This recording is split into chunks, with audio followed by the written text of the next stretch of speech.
মহান আল্লাহর শুকরিয়া আদায় করে বিজয়ের মাসের শেষ প্রান্তে অনুষ্ঠিত আজকের এই মহাসমাবেশে আমি শ্রদ্ধার সাথে স্মরণ করি যুগ যুগ ধরে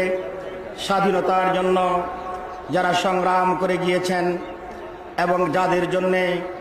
আমরা স্বাধীন বাংলাদেশ নামক এই ভূখণ্ডটি পেয়েছি তাদের প্রতি। সম্মানিত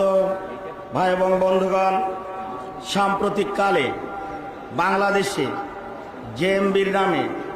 ইসলামের নামে বোমা হামলার যে সন্ত্রাসী ঘটনা সংঘটিত হচ্ছে, এটার মূল কারণ হলো বিশ্বের দ্বিতীয় বৃহৎ মুসলিম দেশ,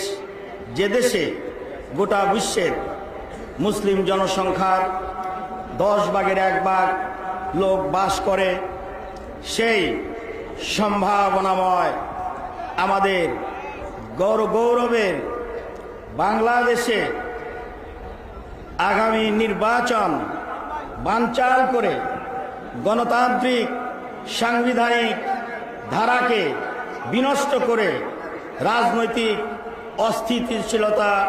সৃষ্টি করে গণতন্ত্রের অগ্রযাত্রাকে ব্যাহত করা। কারণ তারা হিসাব করে দেখেছেন, গণতন্ত্র যদি বাংলাদেশে সফল হয় তাহলে ইসলামী দল এই গণতন্ত্রের ফসল ভোগ করবে। গণতন্ত্র যদি কার্যকরী হয়, বাংলাদেশের মানুষ শাহজালাল, শাহ মখদুম, খান জাহান আলী, হাজী শরীয়তুল্লাহ, এই বাংলার জনগণ একদিন না একদিন ইসলামী শাসনের পক্ষে, ইসলামী সমাজ গড়ার পক্ষে